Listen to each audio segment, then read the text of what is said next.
welcome to episode 21 of The Movies and Us. I'm TJ. And I'm Marcus. And this is the review show that reviews genre movies from the beginning, sometimes. And that's how you do an intro, not like your stupid intros. My intros are fantastic. The people come for me, not you. Yeah, they come for you to hate on you, that's for sure. Hey, viewership's viewership. These egg suckers don't know better. I can find a name for these people. For these people? Yeah. Before we go any further, we have a little bit of unfinished business from last week. So, we did Fantastic Four last week, but I forgot to mention what universe that universe takes place in. Yes. It is in Universe 94,000, because, it was made in 1994. And there's a 4 in it. Yeah. So, clever. Anyway. I want to talk about that movie again. Last week I gave it a 4 out of 10, didn't I? Yes. I keep debating over the past week if I should bump it up to a 5. That movie stuck with me, honestly. Did it? Yes, I might end up giving that retroactively give that movie a 5 out of 10. I did enjoy it more than I put on. I did give it a 5, but I haven't thought about it since that review. You haven't thought about it? No. No. So we had the opposite reaction, I guess. Yes. Yeah, I'm gonna put my rating up to a 5 out of 10 for that movie. Okay, that's fair. Or should I keep it a 4 or just keep it a Fantastic Four rating? It is your rating. That is your call. No, I'll keep it a 5. Or make it a 5. Well, there you go. So we're going into Batman Forever, and my God, it was forever. In the good and the bad way. It was released in 1995. It is 2 hours and 1 minute long. 120 minutes. Yep, it's 2 hours and 1 minute long. It was directed by Joel Schumacher. His first outing as a director for Batman. The screenplay was by Lee Batchelor, Janet Scott Batchelor, and Akiva Goldsmith. The story was by Lee Batchelor and Janet Scott Batchelor. Maybe it's Batchelor, not Batchelor. I don't know if that's an L and an I. Whatever. Doesn't matter. It was produced by Tim Burton and Peter McGregor Scott. Wait. Tim Burton produced this? Yeah. Oh, yeah.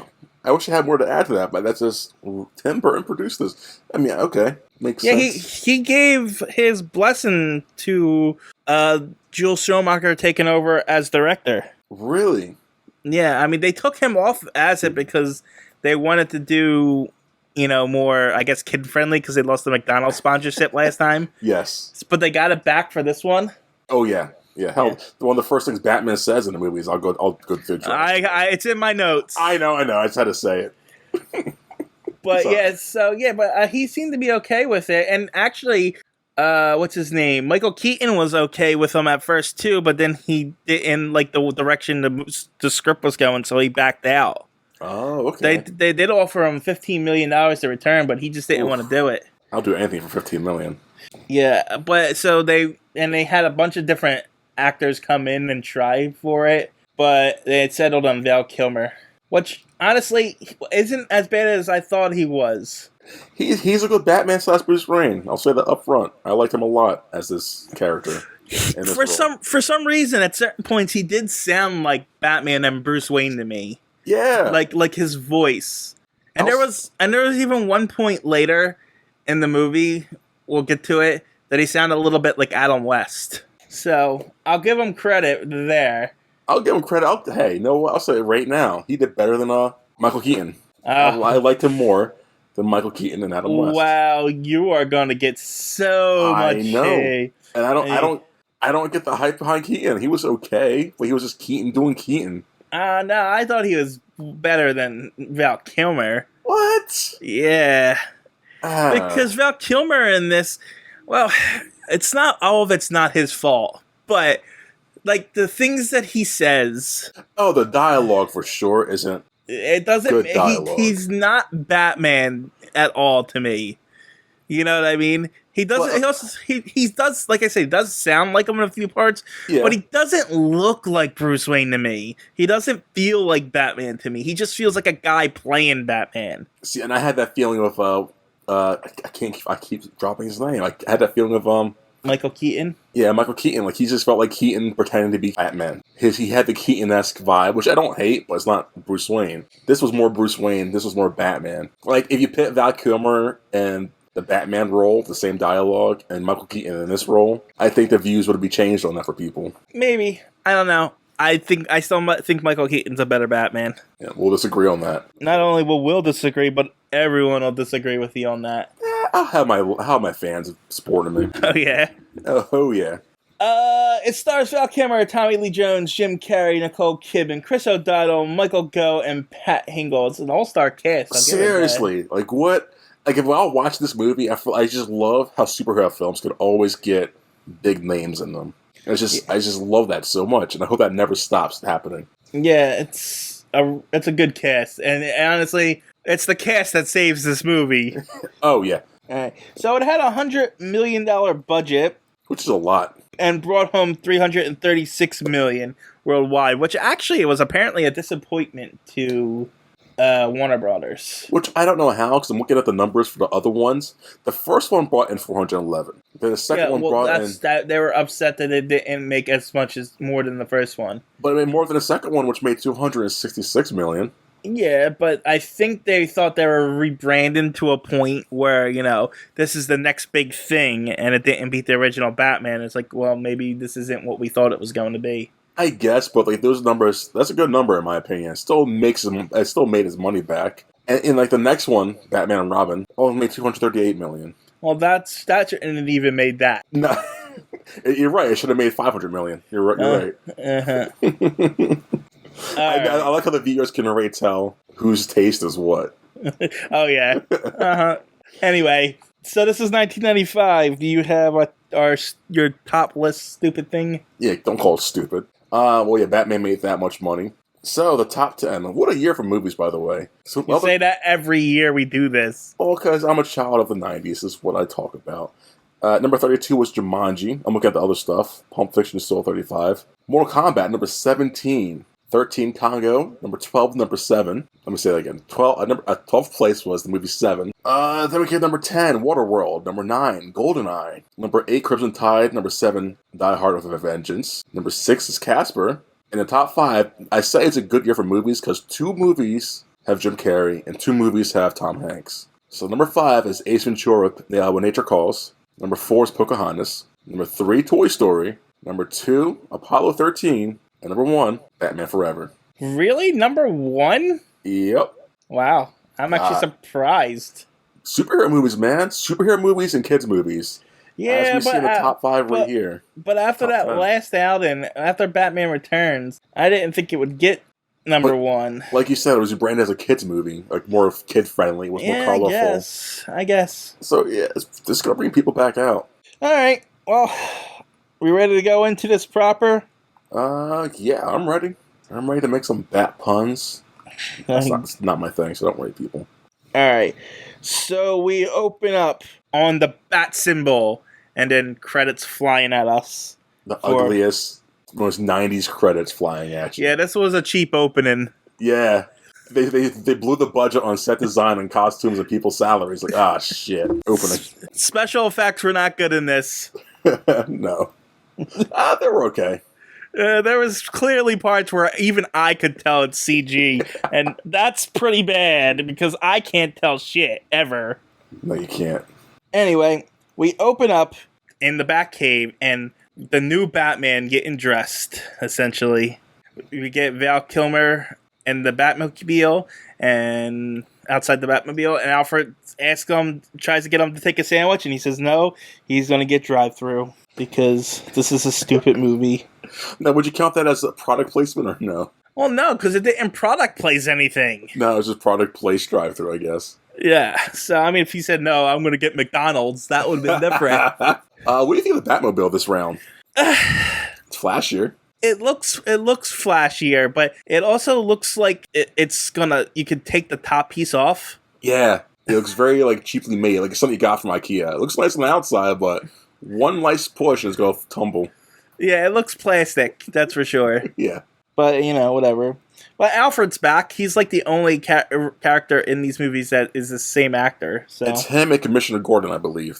But yeah, the rest are all new faces. But anyway, there's a bank robbery going. I think he's robbing a bank, right? I think so, yeah. I mean, that's what it looks like. And we're introduced to Two-Face and Tommy Lee Jones having the time of his life. Oh, he's chewing up the scenery, man. I love Tommy Lee Jones. I mean, a little background history, though. I heard he was like a kind of a jerk on this movie. Well, apparently he hated, I don't know if he still does or not, but he hated Jim Carrey a lot. Yeah. How he performs and all that. So, I don't know why. Apparently, from what I've read, Jim Carrey was nothing but a gentleman on it. So, Yes, I just... But you see, it doesn't read on screen that he hated him. No, not at all. It sounded like it looked like the two were having fun. Yeah, so just finding that out like really shocked me, stunned me, honestly. Yeah, I mean, from what I was reading, it said he was calling him like he didn't like his buffoonery and stuff like that. Yes. But that's what this role was. And it's Jim Carrey. That's what he's known for. Yeah, so I don't know. Well, I guess Tommy Lee had to be Two-Face to him. Yes. Just gonna let that one sit there. How's that feel, TJ? Just gonna let that sit there for a moment. But the makeup on Two-Face isn't bad. It's more kid friendly because his side of the face is all purple, not really how they got in the Dark Knight. But it's not bad. Actually, I think this makeup's better than the Dark Knight's. Wow, really? Yeah, I hated that design. Why? Because it's gross, but it's also not realistic. Not realistic? What do you mean? There's no way someone's gonna be able to live like that with holes in their face like that. I think that's possible. I used to see people... He has bones exposed and stuff. Yeah. That's gonna be like infected and shit. I don't believe it. Well, he's not gonna live long that way, but he's definitely gonna I live. don't think they're gonna leave a guy like that. They're gonna put skin grafts and stuff on him at least. Well, he escaped, remember? The whole hospital blew up and everything got out of there. Nah, I just don't buy it. I don't like it. I didn't like it. I think it was gross. Yeah, you're wrong. Unrealistic, and that's not even Two-Face. Never is Two-Face designed like that at all. It's a different artist's interpretation. That's all it is. Yeah, well, that interpretation of that movie is terrible. Well, I enjoyed it. I didn't care for that Two-Face in that movie, but I did enjoy that movie. Yeah, I didn't like it either. Yeah, he was kind of No, we're not talking about that movie. We're talking about this movie. So, Batman gets in his Batmobile and drives off to face Two-Face, and we get Which face? Two-Face. And we get introduced to Chase Meridian talking to Commissioner Gordon. She's a psychologist she brought in, and she's a character just for this movie. Now, I was going to ask, when I first saw this, Harley Quinn, I know she came out in the 90s. Was it before or after this movie? Because I know it was an animated show. Well, the animated show, I think, was 92. This is 95, so it's possible Harley Quinn was out at this time. When did she become popular? I was like, why didn't they use her instead of... Harley Quinn came out in 1992. And September 11th, 1992, Joker's Favor. So, was she popular, on her first outing, or did she slowly become popular? I think she was popular when she first came out, but she didn't get into the comics until, the 2000s. Oh, okay. So, I mean, if you didn't watch the animated television show, you didn't know who she was. And I think that was a big part of it, too, is that no one really knew who she was at the time. She was loved by the fans who have seen the animated series, sure, but not everybody knows who that is or what that is, And it's trying to appeal to everybody. That's fair. But no one knew who this is at the time, And at that time, the Harley Quinn was associated with the Joker, and we're past Joker. Oh, yeah. Well, to be fair, she didn't leave Joker at all, really, in the animated series too much. There was one episode where she and Ivy, she left Joker behind, but she was always Joker's girlfriend up for a long time. So to have a movie with Harley Quinn and not Joker at this time would be unthinkable. Now, I know a lot of people sticking to the Joker theme-ish right now.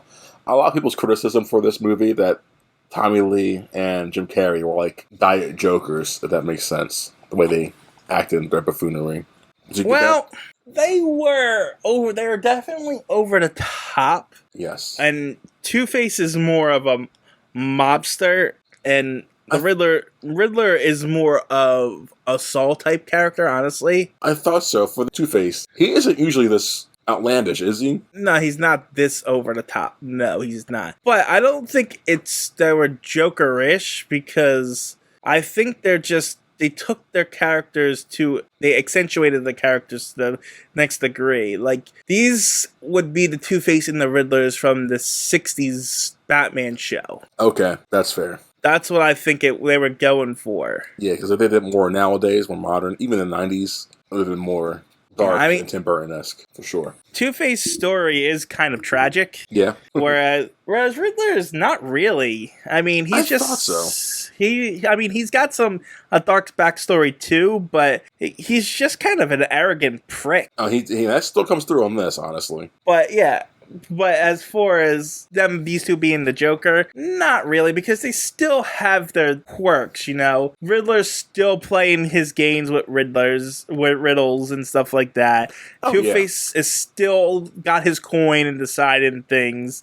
They're already kind of comic Jokers as it is, you know what I mean? They're all kind of Jokery as far as villains go. They're just not as Joker as the Joker. Now, before we continue, I want to say the Joker from Jack Nicholson's Joker and Batman, that definitely had more depth than these two. Well, and that's another thing I was gonna say. That Joker really wasn't the Joker either. No. So having these two, even if you want to go that route and say these two are Jokers, it's kind of like the Joker you didn't get from Jack Nicholson. Yeah. Like the not true Joker, but comic book Joker. Yeah, I mean, even comic book Joker, though, would be a little darker than these two. So, exactly. That's fair. I mean, but it also depends on what era you want to pull the Joker from. So many versions, interpretations of him. Yeah, so, I mean, there's points where he's just a doofus, but then in his first appearance, he's murdered like 5 people. Now that's an entrance. Anyway, you want to get back to this stupid movie? This glorious movie? Yeah. Alright, so Two-Face, this is where we get his compulsion to flip the coin to decide things, and he decides he's not going to kill the hostage he has. He's going to use them as live bait. And his hostage is like the world's worst annoying banker. Well, if you notice... Security guard, I'm sorry. Well, if you notice, all the side and background characters are incompetent, stupid idiots. Yes. Every single one of them. They're all annoying to the 10th degree. Super annoying, super useless. And that's saying something because the main characters aren't that... Well, Batman's pretty intelligent, but everyone else is like, moderate at best. Yeah, it's like these guys are the smart people in a world full of stupid people. Yeah. So, they trick Batman into saving the guy. They lock him into the vault that they broke into with the security guard, and they attach it to a helicopter and pull it out of the bank. Yes. And then, as they lift the vault up, it starts to fill with acid. I don't know how he maneuvered that or how he set that up or how he had a lot of times in this movie when I've watched it, there's a lot of things going on. Like, how did they have time to do this? How did they have time to set this building up or set that destruction device up so quickly? Well, my problem isn't that how did he have time to set it up, is that did he just destroy all the money and jewels that he stole? Unless he knew going in, well, they didn't say, but unless he knew that teller or that vault had no money at the time. Then why is he stealing it? It's a trap for Batman. But it wasn't a trap for Batman at the time. He was just trying to steal it. It was because of this that he started to go after Batman harder. True. Yeah, I don't know. This is called bad writing, TJ. It's definitely bad writing, and it's a stupid plan on his point. Yeah. Anyway, Batman, this is where Batman frees himself from the safe. He cuts the wire so that the safe and the security guard fall exactly back into place where they left off. And then we get a little helicopter thing with Batman hanging from him. And Two-Face uses, what are those locks for the steering wheel called? Called what? What? The locks for steering wheels. The club thing that he uses. So I know what you're talking about, yeah. He used one of them so Batman couldn't steer the plane, and he jumps out of the helicopter with a parachute, Two-Face does. And then Batman crashes the helicopter into the Statue of Liberty, I guess. Which is, why is the Statue of Liberty in Gotham? Yeah, and I think where the Statue of Liberty is right now, because he pretty much blows it up, is where Riddler's hideout is later. Oh, okay, yeah, you're right. Because it's in the middle of that lake. Yeah. Oh, I like that, actually. Giving more credit to this movie now, TJ, thank you. Also, during this, like when he's in the safe with the security guard, he takes his hearing aid off, and The you hear security guard's hearing aid, yeah. he takes it off, and you hear like a pop. There are sound effects in this. Oh, it's so good. They're so bad. First off, what movie doesn't have sound effects besides the Silent Film? This is comically like Batman '60s sound effects. You want to talk about comic books? The goons that the Two-Face has, their guns have neon wiring on them, so the guns have like a red stripes on them. It's over-the-top, neon, colorful goodness. The safe's filling up with acid, and the security guard says, "My shoes." Yep. Oh no. His dialogue's so bad. But like that's a testament to this movie. If you can sit through the first 5 minutes of this, you know what you're in for. If you don't like it, get up and get out, right? So it's setting up the tone. It's telling you that this is not Tim Burton's movie, even though he gave us a blessing. This is not Batman Returns. This is Batman Forever. Anyway, there's another problem I have with this. They call him Harvey Two-Face. Yeah. His name's Harvey Dent. Yes. His alter ego is Two-Face. He is not Harvey Two-Face. He's Harvey Dent. What about Harvey Two-Face Dent? Like Harvey, aka Actually, Two-Face Dent. He was in some really obscure trivia. His original name was Harvey Kent, as in Clark Kent. His original name was Harvey something Kent. I don't remember what his middle name is, but it's Harvey Kent. But they changed it because they didn't want him getting confused with Clark Kent. Was his original name Harvey Kent Dent? No, Harvey Dent Kent. No, it was just Harvey Kent. They just changed it to Dent later. Anyway, then we cut over to Edward Nygma and Wayne Enterprises. He's obsessed with Bruce Wayne because he personally hired him, even though he's never met them. But his name was on the hiring slip. If you want to talk about over-the-top characters, this is Jim Carrey, by the way. Jim Carrey as Enigma. He is over-the-top crazy and insane, and definitely, what they call him, wacko.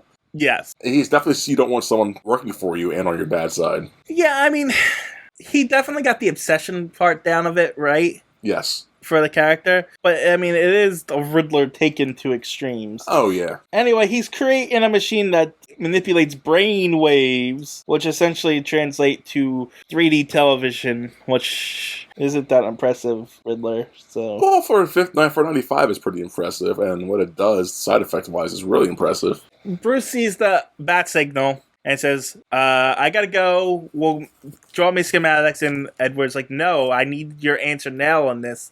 I deserve an answer now whether or not you're gonna fund this or not. And he says, no, because there's too many questions. And that's pretty reasonable for Batman, Bruce Wayne to say. Yeah, but that too many question things became like a meme. Wait, really? Yeah, it was all over the place for a while.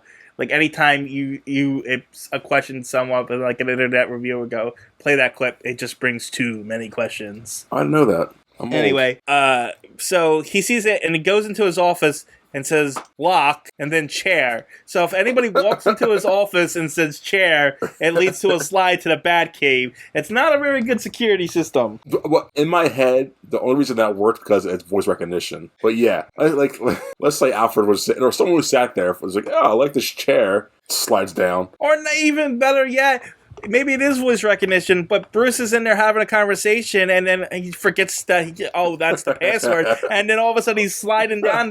Like, how's he got to explain? Does he then kill the person? Is it like, hey man, listen, I know you saw a lot of stuff right here, but I need to keep you hush-hush. Oh, man. Anyway, it's a false alarm.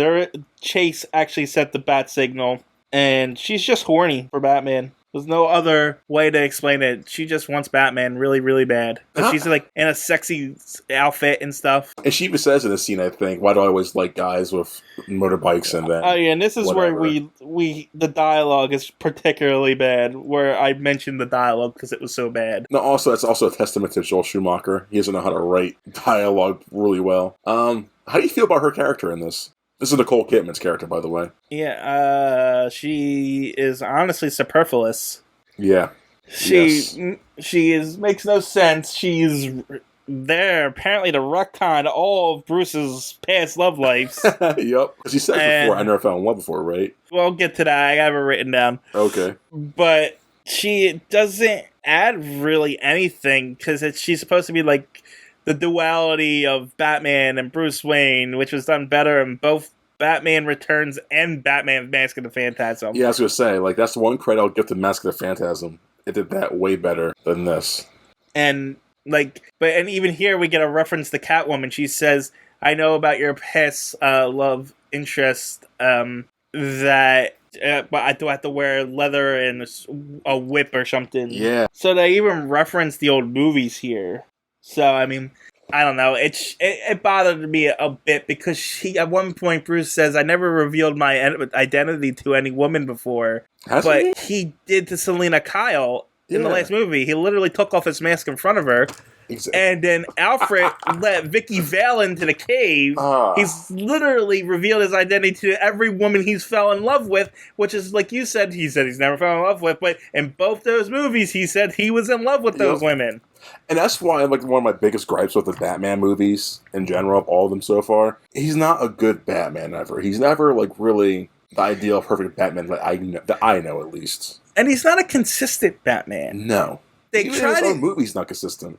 Right, and they like try and connect all these movies together like it's the same universe, and that's fine, as even with change of actors and stuff like that, shit happens, but they don't do it in a good story way. They don't. So it's like you want to have these references to the old movies, but you don't follow through with any of the plot lines that happen in those movies. Exactly, like the aftermath. Not even just aftermath, but just like consequences, I guess, whatever you want to call that. I mean, it is an interesting thing that after the psychological stuff he went through with Selena in the last episode, that maybe he would fall for a therapist in this one. But this therapist is just a sex-craved idiot sometimes. Yeah, and she's not a bad therapist. She says everything she should be saying. Oh my god, but the therapy dialogue is just so, like, they read it out of a book. Yes, everything. That... the other dialogue I didn't like was like the solving the riddles, like this and this equals. It's like you're right. It's like the '60s Batman all over again. Well, this and this automatically means this. They never explain their thought process for anything they really say. No, it's not good. No. Yeah, the dialogue's definitely trash in this. No, and this movie is only, like I said, we held up by the fact that the actors are so good at what they're doing, and by nostalgia. Yes. I don't know, because I watched it again, obviously, for this, and I did thoroughly enjoy it. The nostalgia did help a little bit, but besides the nostalgia factor, it was definitely a fun movie. The nostalgia part of it is really what stopped me from hating it. Yeah? Yeah, because there was, like, I was getting to points where it's like, why is this movie still going? That I will agree with you. I never got to that point, but I definitely felt those coming up. And it's a 2-hour movie with a lot of information in it, for sure. I don't know. Let's get back to this. All right. Anyway, so it's a false alarm, and Batman goes away. We cut back over to Enigma, who is now obsessed with proving Bruce Wayne wrong, so he does human trials on his boss, which just shows 3D images to him, and that he can drain brainwaves now and make himself smarter. By the way, this boss is over the top mean to Enigma. Well, everybody's over the top, like we said. Yeah. All the background. Yeah. That's even more so there. So after he realizes this, he kills his boss and pushes him out a window, essentially. Well, he has him tied to a chair, throws him through the window, but he's still connected to his little helmet thing. And then Riddler comes over, takes the helmet off, and then he falls. And for some reason, there's a waterfall at the bottom of Wayne Towers. I'm not sure why. I guess sewage, maybe? And it's scenic.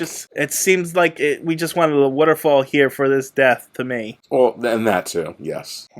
But Enigma, it cuts to the scene later with, after that, the cops investigate the death. Quote-unquote investigate the death. Okay. Oh, I'm gonna do this? Okay. Yeah, I thought you were going somewhere with it. No, I thought you were lost in your notes. No. You brought that up, and I thought you were going somewhere with it. No. Well, actually, what happens right afterwards is... We cut the Wayne Manor, and we get Two-Face's origin, essentially. The worst take on his origin, too. Well, they're pretty much showing it on the news that my boss threw, was it Maroni, I think they said, threw acid in his face at the courtroom, which is his origin. Okay. That's actually how his origin was. I don't think it was Maroni that did it, though. It might have been, but I don't think so. I think it was just a random mobster. Well, she said Kingpin's mobster boss, and I think it was Maroni. But it's this clip on the news is like 10 seconds long, but it has so many questions for me. Go ahead. First off, we see Batman lunging to save Harvey. He's in his outfit. I'm assuming he was sitting in the audience the whole time, just watching the trial go down as Batman. All right, well, we won't go through this in the 40s comics all the time. Batman just wears that suit under his... under his suit, so he can just take it off at any Stop time. it. And then he wears a helm too, the hat at the top Well, part. no, that's tucked down in the back. It's like a hood.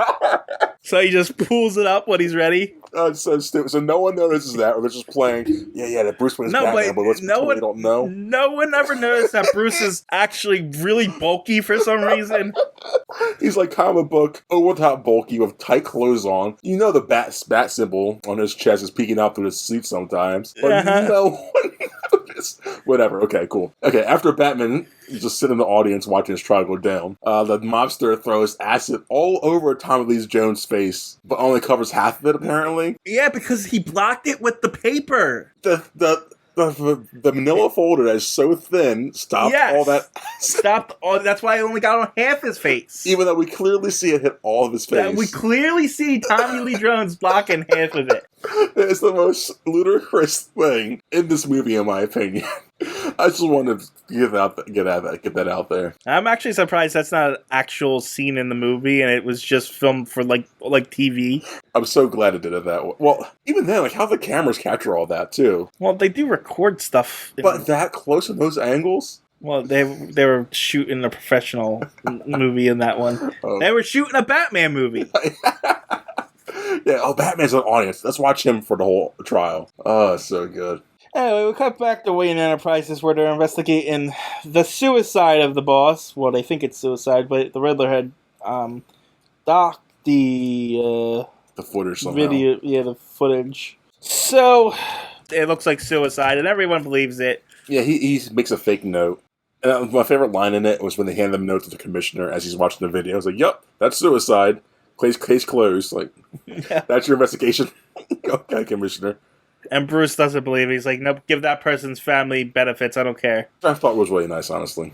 And this is also where we get our first riddle. Do you know it? Off the top of my head, no. Well, let's read it right now. It says, get the mic close to me. If you look at the numbers on my face, you won't find 13 any place.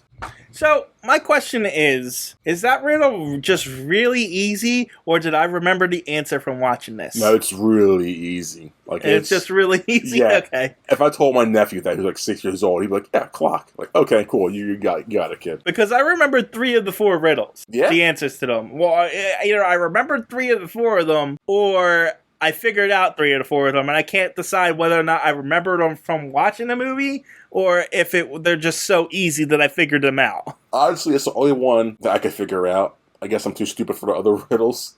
No, I got the second and third one, too.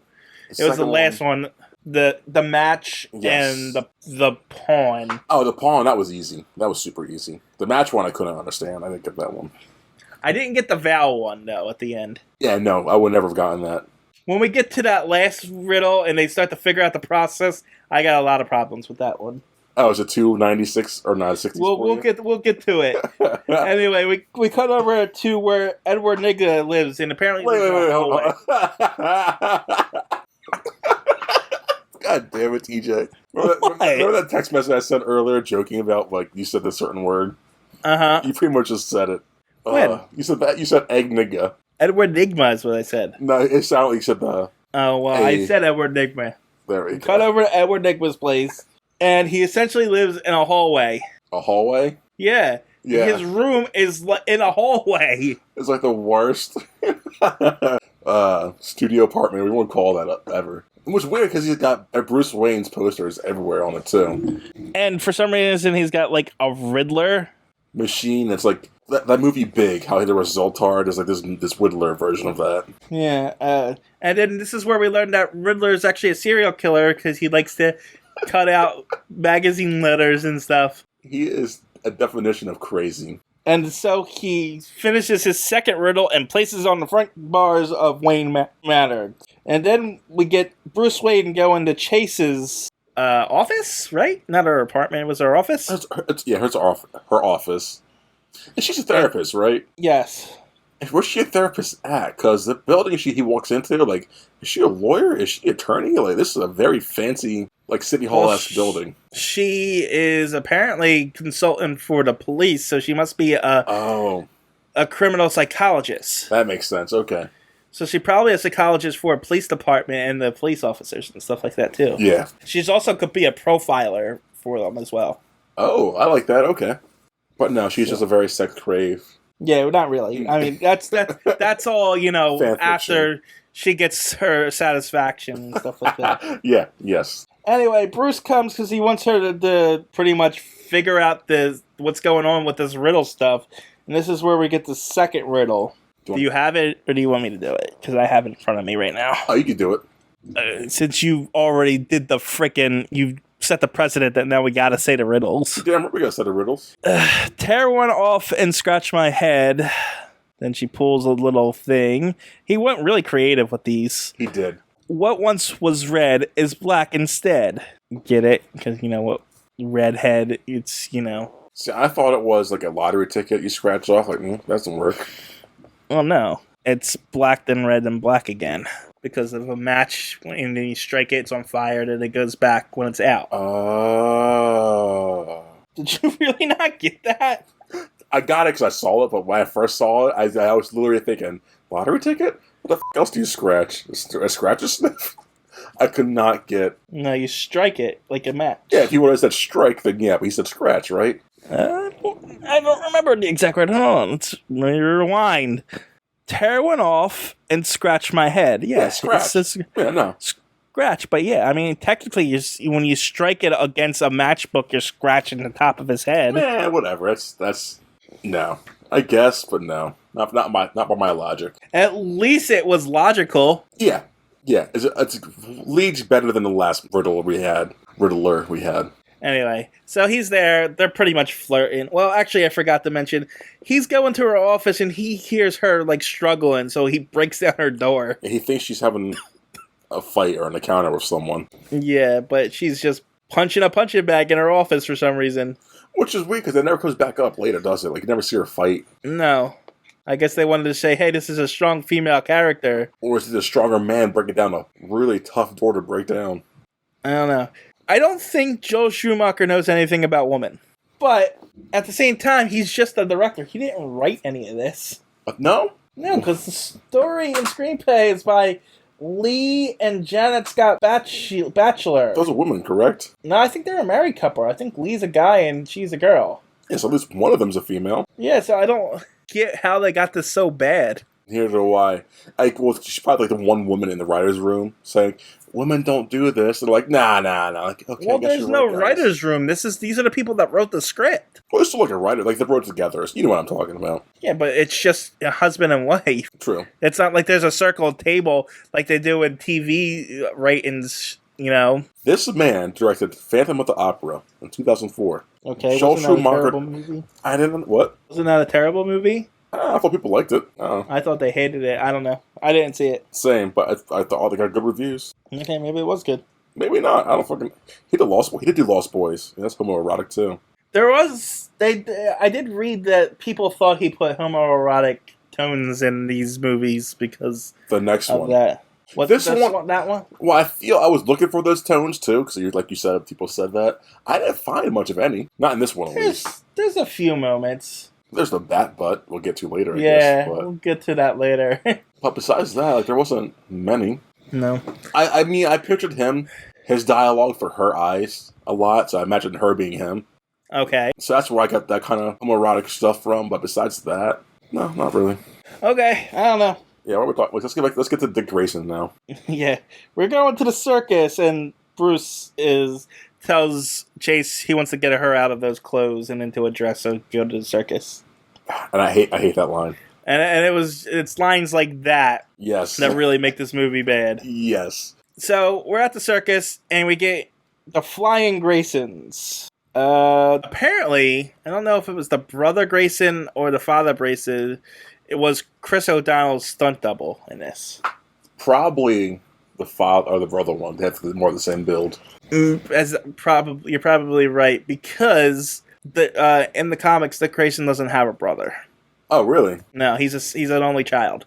Oh, wow. So they're like, oh, we got a stunt double. You want a part? Sure, we'll make you a brother. His brother, why not? And the side, like the dad in this, looked a lot like George Clooney. Like, is that George Clooney? Is he in this one too?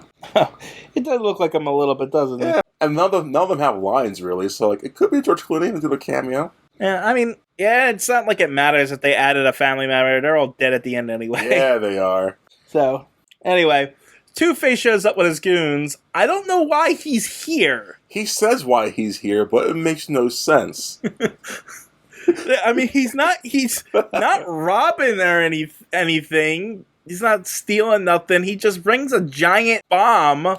And he says that he's there because someone of this stature, because they're all like famously rich people in this tent right now, viewing the circus. He's saying, "Someone you must know Batman. If not, I would bet one of you are Batman." It's like, how would you come to that conclusion, Two-Face? So that's why he was. That's what his excuse of why he was. He gets there and he gets beat and he leaves real quickly too. Yeah, I mean, well, we'll get to that. He takes everybody hostage. Yeah, he does this little speech. And then everyone's panicking, and then Bruce gets up and says, I'm I'm Batman. Yeah, he says that while everyone's yelling. But someone would have heard that who's right around him. But of course no one did. So he goes down and decides to fight them as Bruce Wayne, as if that's not going to give you away. He fights the goon, so like he's just snapping neck and like pushing them off the sides of the things that are on. And why does Two-Face connect his bomb to a hook and raise it up to the ceiling? I was going to ask you the same question. Why not just leave it on ground level? Yeah, it's a bomb. Or at least, if you're going to raise it up, raise it to like the trap, like midway so no one can reach it. Oh, guys, it's a cartoon bomb, by the way. It's like a big circular device. Oh, yeah, but it's got 200 pounds of TNT inside of it. Yeah. But I don't understand why they kept raising it. They raised it so high that Dick Grayson goes up to the rafters and takes it and throws it out the roof and rolls it into a lake. All of that sentence you just said. Why? Why? And this is televised on TV, and what's his face is watching. Enigma. Oh yeah, Enigma's watching. Yeah. Yeah. None of this makes any sense. No. Anyway, this is all an elaborate thing just so we can get the birth of Robin, essentially. Yeah. Because as they're trying to dispose the bombs, because the Graysons decide they're going to go rafters, Dick goes up to the rafters, gets rid of the bomb, but the rest of his family's like fighting the other guys, and Two-Face just shoots them out of the sky, and they crash to the ground. Which I don't get, because he shoots a bullet. I guess he's shooting a machine gun, I guess, so he just sprays up there and gets them off. Yeah, so, I mean, he pretty much murders these people in this movie, but they don't show anything. Yeah, this movie's not bloody in the slightest. But they just murdered blood, didn't it? I don't remember if it had blood or not. But, I mean, it's not bloody, but they still just murdered 3 people. Yes. Like, gruesome, like, shot them, and then they fell more to their deaths. Oh, and by the record, I don't think that's a word. For the record, this isn't Dick Grayson's origin either. No. I know his parents, doesn't family still die in an accident, like, not similar, but similar to this? As with anything in Batman, it was originally gangsters. Of course. They were, either blackmailing or shaking down Haley's circus. Haley is the circus he's from. Oh, okay. And he wouldn't pay them or something, so what they did is they put acid on the ropes. So when his parents went out on them, they fell to their deaths. Acid? Yeah, it was acid. And I think it was because they were the big draw at the time in the circus, so... Yeah, so Tony Zuko is the one that killed Robin's parents and Dick Grayson's parents in the comics. Oh, okay. Also, he wasn't, 16 like he's being portrayed here. Yeah. I think I wrote that in my notes. Like, oh, Dick is old and not... I mean, he's an ex-sad when his son dies. There is some sources that say he's supposed to be 16, but the way he's drawn in the 40s, he's either 8 in some panels or 12 in other panels. There's no way he's a teenager. He's a child at most. Or, teenager at best, child at most. Yeah, not even, teenager, preteen teenager. Yes. The boy wonder. This is a man. But anyway, history's repeated itself, so guess what? Dick Grayson gets adopted by billionaire Bruce Wayne. And so we cut over to Wayne Manor, where, Dick is being dropped off by Commissioner Gordon, and when Commissioner Gordon Dick says, nope, I'm not staying here, I don't want your charity, bye. But then they bond over motorcycles, and so Dick decides to stay. Yeah, I'll be straight up. I didn't like his portrayal of Dick Grayson. He's one note again, and He's not sad. His family. He's just saw his whole family get murdered. Yeah. He's on a vendetta to kill Two-Face, but I don't think it's Chris O'Donnell's fault. oh, definitely not. I'm not blaming him. Chris O'Donnell is a good actor. I like him as an actor. He's actually in the star of NCIS Los Angeles, and he's really good in that. And I don't think it's his fault. I think it's the script's fault. Oh yeah, definitely the script. Because the moments where he has to be sad, he is sad. Yes, and believable. And it's believable, but like he's going from goofy, happy, and then in a split second he's got to go to sad like that, and he does a good job at it, but it's written badly. So yeah, it's just you never see him mourn his parents, his family. You never see the character, right? I don't know, crying. I guess I don't know for that reason. He cries for other things, but not for my family just died. God damn you, Two-Face! I'll make you no face. They also mention Metropolis in this movie, so they do. There's that. Anyway, I don't know what triggers it, but I wrote in my notes, "My parents are dead," so it must be a flashback. All his flashbacks of like him talking to therapy, him his connection to Robin. Every time he talks about Robin, yeah, my parents are dead too, guys. He reminds me of me a lot. It's like, okay, we get it, because this is about me. It's not about him. I adopted him because of me, guys. Remember, my parents are dead too. Like, we get it, man. Yeah. Oh, man. That man would be the worst dinner guest ever. Cannot say that enough. Anyway. Alfred and Dick have a nice little talk about the Robin name and, mending wings and stuff. It's actually a good little speech. Alfred's really good in this sometimes. He's always good. This actor and his take on Alfred is fantastic. Yeah, I mean, the speeches are good, but there's a moment later where he's really stupid. Yeah, we'll get to that. Batman gets in his Batmobile, and I guess he's just going for a drive, because he's driving. I know, right? What is that? Just patrolling the city, I guess? I guess he's out for a leisurely drive, but then Two-Face's thugs come out of nowhere, and then Two-Face is dressed as an old woman with a coach, and he reveals himself with a rocket launcher and tries to shoot Batman. It's like a little car chase fight scene going on. Yeah. And then they have a little car chase, like you said. And then the Batmobile shoots a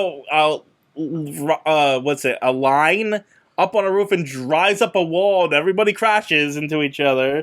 And I have a question about this.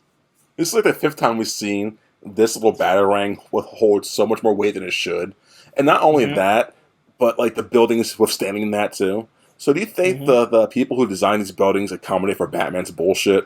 Like, listen, guys, we're making a new building, and Batman's going to climb up this somehow using an excess amount of weight, so we have to reinforce this even more so. Is that ever a conversation in Gotham City? I mean, it's been 2 movies now, and the city's been kind of destroyed twice, so... That has to be like, okay, this would normally cost $10 million, well, if Batman and the goons going around, we have to make it $20 million to make this building somewhat withstanding the test of time. They do touch on stuff like that in the comics here and there. Okay. But Gotham is, like, always in a state of rebuilding because of the last supervillain attack, so... The shorts is either really high or really low. Like, come live in Gotham, please, we need you. Well, I think there was even a storyline about insurance companies trying to take over Gotham, trying to raise it so people could live. I remember something stupid like that. That's great, though, because it's realistic. Like, man, we got attacked by the Joker and his gang again, or, oh, man, what's the luchador's name? Shit. Bane. Yeah, Bane and his guys. Ugh, this place sucks. Well, it's funny. Like, in the last big events in the Batman books was Bane takes over the city, Joker takes over the city, and right now the Scarecrow is gassing the city with fear gas. So,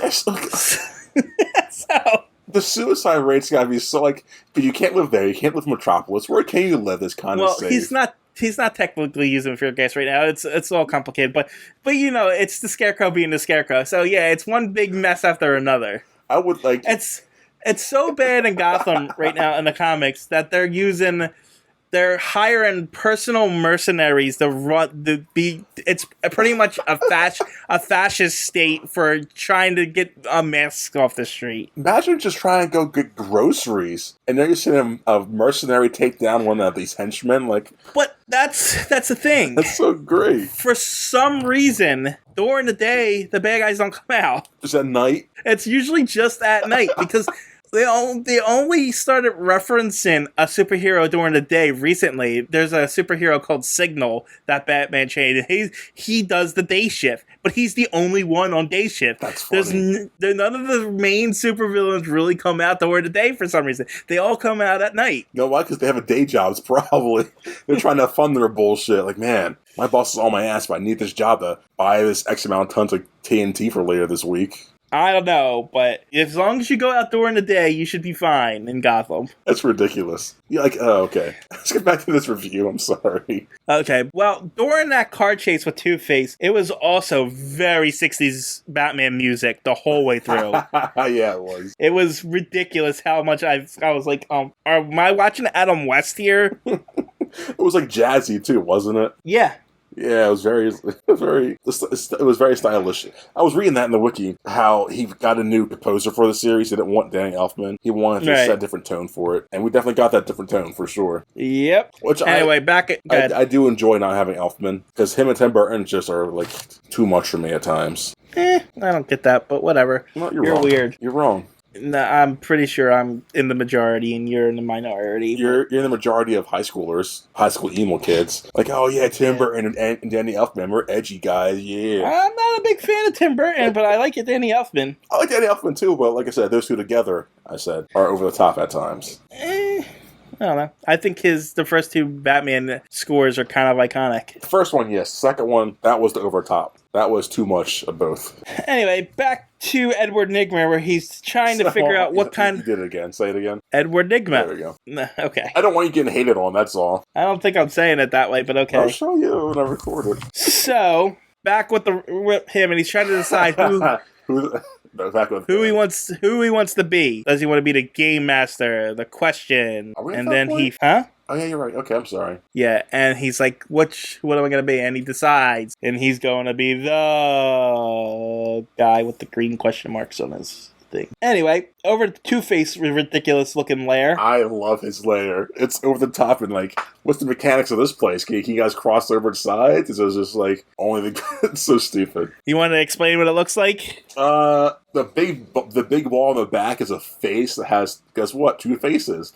One side white, other side purple, and there's a line down the room. And the one side on the white side is all white, it's angelic and heavenly, and on the left side it's more emo and demonic and like edgy kind of stuff. And yeah, he's got two girls, one who's for the devil side and one for the angel side, and they're always competing for his love. Are they in the comic books, by the way? No. No, so they're made for the movie too? Yeah. Okay. Do you know who the angel is? That's Drew Barrymore. That's Drew Barrymore. Yep. And the devil is no one that I know. I looked her name up and I didn't see her anything I recognized. Yeah, no, I didn't know who she was, too. But, you know, when I saw Drew Barrymore, I was like, I know that. Who is she? Yeah, really? Yeah, then I finally looked at it like that did look like Drew Barrymore. Yeah, I remember when I first saw the movie back in the 90s. I was like, I know that face. E.T. Yeah.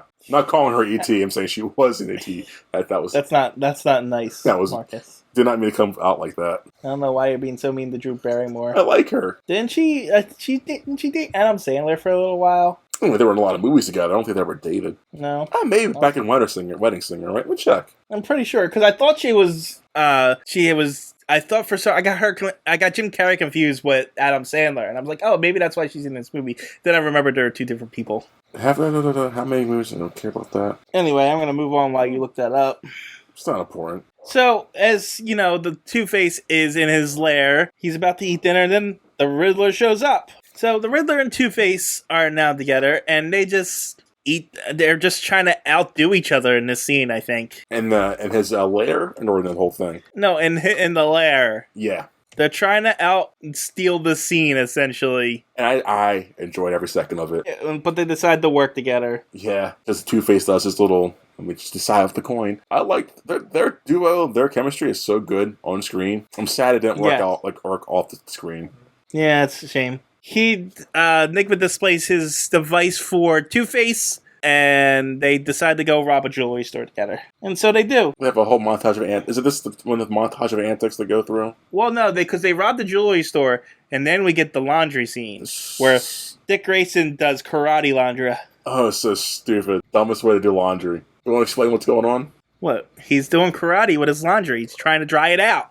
What's wrong with that? Because it's making the biggest... so dumb. Alfred offers, hey, Dick, I like to fold the laundry for you. I'll just put it in the dryer. Like, no, Alfred, I got this. Takes his wet-ass laundry, starts spinning it around, showing off to Alfred for some reason. Soaking the floor, soaking the laundromat. It's probably soaking the shit out of Alfred. Idiotic. Man, laundry got you angry, huh? This is the dumbest thing to do. That is the dumbest thing in this movie, I think. Oh, yeah? Yeah, and there's a lot of stupid in this movie. Like, what's the point of that? It's like he hangs up laundry up to dry, and then he has to mop off the mess he just made. Like, what are you doing? Dry quicker. Dry quicker, my ass. You just made the biggest mess. I don't know. I think you're being overly, Anyway, we cut over to the Riddler and Two-Face robbing a casino. And where's Batman? Why is he not stopping this? Yeah, because I in my mind, this all happened in one night instead of happening over a week. Okay, even if it happened in one night, after the first robbery, the signal should have went up and Batman should have been there. Yeah, but I guess they're moving so fast from robbery to robbery. They're not faster than Batman's in his Batmobile. You're not wrong, because during each robbery, Two-Face is trying to teach the Joker or Riddler something new. Hey, show me how to punch. They're so good together. And when we cut back over to Bruce Wayne, he's just in a suit. I know. He's watching the news about the robberies. Yeah, and we get the third riddle. I mean, what are you doing? You didn't quit being Batman at this point. Oh, he's just too focused on his dead parents and how to raise Dick Grayson better. Anyway, here's the third riddle. The eight of us go forth, not back, to protect our king from a foe's attack. What? And it's a pop-up riddle, and it has the answer right on the middle of it. It really does. It's so easy. And if you didn't know, it's a pawn. Wait, what? If you didn't know, it's a pawn. A pawn? Yeah. Like the things you eat? The fish? No, a pawn. A P-A-W-N. Like, those things that are on chessboards in front of the other big pieces. Oh, I thought you were saying prawn. Okay. Uh-huh. Alright, so Enigma finally perfected his box, and now he's gonna sell it to everyone. And apparently it's so popular in 2 days that everyone has an Enigma box in their house. Yeah, he's having news conferences about it. Like, you guys should all have it. You guys are all going to have it. What throws me off of this, though, is his appearance. Because when he's having news conferences, he looks like normal Jim Carrey. In his suit, nice hair, whatever. But when he's in his Riddler disguise, he's pale as all. His hair is cut and dyed red. So, how... The Jim Carrey look is his disguise. Yeah, I get that, but, the hair. It's a wig. But it's not a wig. It's a wig. But it's not. But it's a wig. But it's not. It's stylized. It's on the skin. You can see that's his hair real in both situations. Yeah, no. The Jim Carrey hair is a wig. Okay, then how do you get, less pale? That's makeup. I'll take that excuse. Even though they never explain it, I'll take that excuse. They don't explain anything in this. You just gotta make up your own reasons. Yeah, sadly. Anyway, we get introduced to the ultimate lair of the Riddler and Two-Face, which is hourglass with wings. Yeah, that's what his box looks like. Yeah, it's a giant one where the Statue of Liberty used to be. I don't know if that's the case. It's just how I noticed. That makes sense, though, and I like that a lot more. It adds depth to the film. Anyway, we cut back over to Wayne Manor. Alfred's an idiot here. He says, "Are you there, Master Dick?" And he's like, "Yeah, I'm here. All right, I'm going to go into the secret room that I locked that you're not allowed into." Yeah, remember this door we talked about earlier in the movie, which is so hard for you to get into? I'm going in it. Don't follow me. And I'm going to close the door really slowly, okay, Dick? Uh-huh. Really slowly. And not only... And then Dick goes to do 1,000 acrobatic moves that takes longer than it should for that door to close. Right. I feel like Alfred came back up and popped his head out. Like, God damn, he's still coming down? Just close it slower, I guess. It was so convoluted. If he had gotten there and not tripped and fell, he would have walked in and it would have just been where the silver closet is. Like he said it was. They wouldn't have discovered the shit. Nope. But all that and him tripping was the luckiest, stupid... There is a lot of stupid in this movie. You're right, TJ. Saying it out loud, this is really f***ing dumb. So yeah, Dick discovers the Batcave. And Alfred looks back at him you shouldn't have found this. Even though I made it super easy for you. And then we cut over to Chase and Bruce where they're talking. And then we get we get serious for a little while about, repressed memories. And it's all actually very boring. Yeah, I was going to say, like, all her scenes with him are very skippable. When she's not hyper-sexualized, she's very boring. And that's saying something, because her being her, she doesn't add anything to the movie. No, and in this scene here, is this where they kiss for the first time? I think, yes. So this is where I guess she falls for Bruce instead of Batman. So she falls for both Batman and Bruce. Thinking about it, she doesn't kiss him yet. She kissed Batman first, and then she kisses him later, and that's where she puts two and two together, like, oh, that's the same kiss.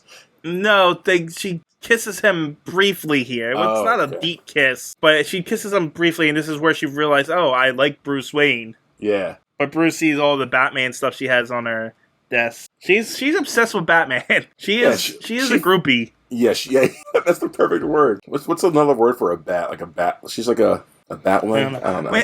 I don't know. Whatever it is, they're having this conversation, but Alfred calls Bruce on his phone watch. Yes, Bruce in 1995 has the first Apple Watch. And it is so advanced in technology. And she's not even questioning it. She just accepts that this man has this kind of watch on his phone, on his wrist. Well, to be fair, they do say that Two-Face comes and robs the rich people, and he wants all their cellular phones. And I don't think cell phones were a thing in 1995. At least not to an extent that they are now. That's fair, I guess. But then, if those are a thing at this point, then how? How's she not questioning it? Like, that's just... It doesn't matter, because Alfred calls him, and Dick stole the Batmobile. No, he stole the car. The other car. The other car. The other car. No, the other car. Oh, the other car? No, the other one. Oh, the other one. Okay. Yes, that one. Anyway, Dick steals the Batmobile, and he's trying to show off, trying to pick up hookers, I guess, because that's what they looked like. That's exactly what he's... Although, to be fair, that's like the most childish thing he could have done, so that makes him like seem more like a kid. I guess. But he sees that these neon guys that actually remind me from villains from The Dark Knight Returns, which made me not like them. Oh, really? Are they actual villains in that, or are they just really reminiscent of that? They're just... I got that feel from them, and I didn't like them. That's fair. They reminded me of the movie of The Warriors, the gangs in New York City that fight each other. That's what they reminded me of. That's fair, too. Yeah, this is very bad. Anyway, Dick decides to fight them, and he beats him up and saves the girl, and she's like, does Batman kiss him? Because he's pretending to be Batman. And so he kisses the girl. Why the girl was there in the first place, why she looks normal, dressed, and is walking in this area full of hookers and clown people, I don't understand. Are you victim blaming? Maybe that's a cut through from her school to her house. They weren't even doing anything. What do you mean? What is she doing there? She was going from her house to her school, or vice versa. Was she? At 8 o'clock at night when it's dark out. Yeah, extra activities at school, man. Maybe she was a cheerleader, a science teacher, class, or whatever. Look at you blaming the victim. You're rewinding it? I'm rewinding it. You're a monster. Going back to the beginning, because this scene makes no sense to me. I don't understand. It's like covered in graffiti. These guys are calling all over the place. That makes plenty of sense. It looks pretty on camera. Uh-huh. I mean, you're right. Everything from the walls to the floor to them are just neon graffiti, black light. Which means this is their territory. You know to stay away from that territory. But maybe she was like, oh, I'm running late for dinner. I know I shouldn't have cut through this. Little Red Riding Hood. Do you blame Little Red Riding Hood for getting attacked by the wolf? For walking alone in the dark woods? Yeah. She had to go from point A to point B, and that's the most direct way. Knew that there were wolves in there. Yeah, but she doesn't like, okay, what are the odds of me getting attacked? It could happen for sure, but... Yeah, look, it shows her walking down the street. Yes. Seeing all these people instead of, turning around. Oh, I better not walk down that street and just turn around. She's hoping to God that they don't notice her and bother her. This is bad writing. This is victim blaming, TJ. I cannot believe this coming from your mouth. We need a pretty damsel in distress for Robin to save here.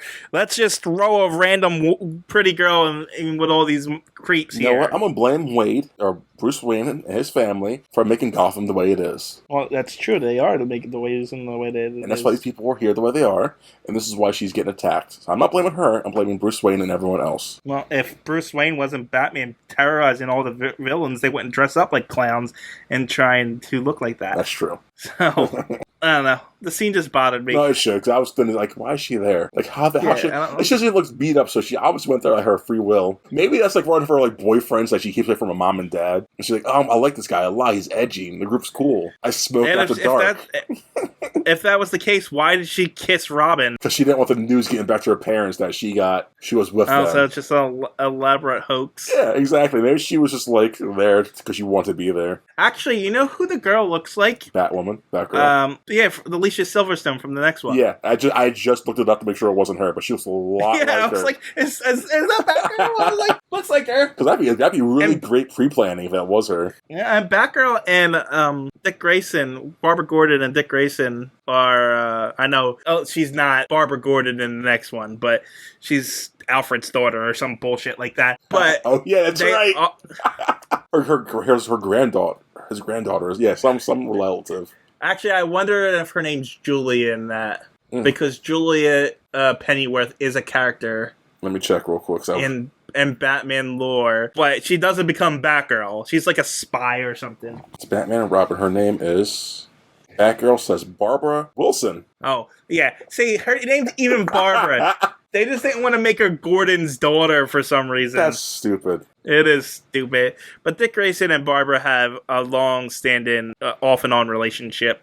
Okay. For some reason, in the animated cartoon, the guy created it really had a thing for Bruce and Barbara, which is really weird and creepy. Yeah, you told me this, yeah. Dick and Barbara have been on and off for a long time. So that would have been a cool Easter egg, but it's not. Of course it's not. That's too much credit for this movie, sadly. Anyway, Batman shows up to save Dick, and... Are you laughing at that you just said? I can't help it sometimes. Child, I'm so surprised. That should be me laughing at that. I'm usually really good with it, just saying his name over and over and over again. But sometimes I just say it so nonchalantly. It's like matter of factly. It's like in one time, I was in the comic podcast that I do. Bruce Wayne goes and gets Dick Grayson, and I said, Bruce gets Dick. And I was like, everybody just burst out laughing because I just said it so nonchalantly, and it's just so ridiculous of what his name is and what it is and what it's become in this day and age. Exactly. So that's fantastic. Sometimes I catch myself every now and again when I'm saying his name. Just it's like, oh, okay. You're doing better than I could. So. And he saves Dick and Blondie. Yeah, well, no, he just saves Dick because the girl ran away. He kissed her, and then he said, go! And she ran, and we never see her again. That's true. How do you feel... I'm sorry, we're going on a lot of rants in this section of the movie. How do you feel about superhero kisses like that? Like what? Like theirs? It's just in general, like superheroes kiss whoever they save. How do you feel about that? Is that like... It depends on the superhero and the circumstances behind it. Like, Peter Parker kissing Mary Jane as Spider-Man makes sense because he's in love with her. You know what I mean? But from the outside in, she doesn't know who that is. And she's going for the kiss too, so I'm not like saying he's raping her at all. But she kissed him. You know what I mean? Yeah. It wasn't, he didn't go in for the kiss. She kissed him, and he's already in love with her. So that's kind of just his dream coming true. But why do writers write it that way, though? I feel like that's not, realistic. Because it's part of the dual nature of the superheroes. They're in love, Mary Jane's in love with Spider-Man, not Peter Parker. And this is the only way he has to deal with that fact that the only way he can have her is if he's Spider-Man at that point. But it goes across a lot of superhero characters. I want to kiss whoever I'm saving because I always have to save. Well, it depends. Like I said, if a superhero takes advantage of the situation and kisses the girl because he saved her, then he's just a dick. And do you also think it could be like it just crossed my mind, like a kink thing, I guess. I'm not trying to be prolific or anything like that. It literally just crossed my mind. Like, do you think they like that they're saving someone? Like someone's always since like a. Oh yeah, there are superheroes that get off on the superheroine of it. Are there really like mainstream superheroes? Not like superheroes who like people who take hot takes on superheroes. I can't think of any off the top of my head right now, but there have been a few. Okay. There's been a few storylines like that. And there's also been a few, wannabe superheroes who get off on it and end up being villains because of it. Yes. I just always found like that's a common trope. Makes sense. I just always found that weird to me, the superhero kissing. of whoever they save. It's usually, like I said, it's usually there for the dual identity thing. Still off-putting, though. Weird to me. I was just a spectator seeing that. Like, oh. But, again, she's the one that said, doesn't Batman kiss the girl? And so she's like, I want you to kiss me. And if you are a 16-year-old boy and a girl's asking you to kiss her, are you not going to do it? Well, at that age, for sure. But I'm saying, like, at Bruce Wayne, he's kissed I think he's kissed every female he saved that we've seen in these movies. Superman, does he do it? He does it with Lois Lane. That's like, but Superman only does it to erase her memory. I forgot. That was it. If it wasn't for Christopher Reeves, those movies would be terrible. I forgot how rapey he was. And Bruce Wayne doesn't kiss every girl he saves. That Ice Princess in the Batman Returns, he doesn't kiss her. And she dies, though. But she ends up dead. So he's like, man, you didn't kiss me, whatever, bitch. He does save her the first time. Yes. I don't know. Sorry for that. That's always been in my mind. And to be fair to Bruce, he is a playboy. That's his persona. He's supposed to be doing that. But isn't he faking it to an extent? To an extent, but he's still a playboy. I mean, he's still a millionaire, handsome guy, so... That doesn't excuse his behavior, that makes it worse. And he does have urges, I would assume. That makes it so much worse. So that would definitely fall into the kink category thing. Like, I'm saving some pretty lady. Now I deserve this kiss. I've earned this. I'm not saying it's. I'm definitely not saying that he's raping people. I'm not trying to. To be fair, he only does that as Bruce Wayne. He doesn't do it as Batman. The kissing. He doesn't save a girl as Batman and then kiss her. He usually saves them and then vanishes. Yeah. So. Okay.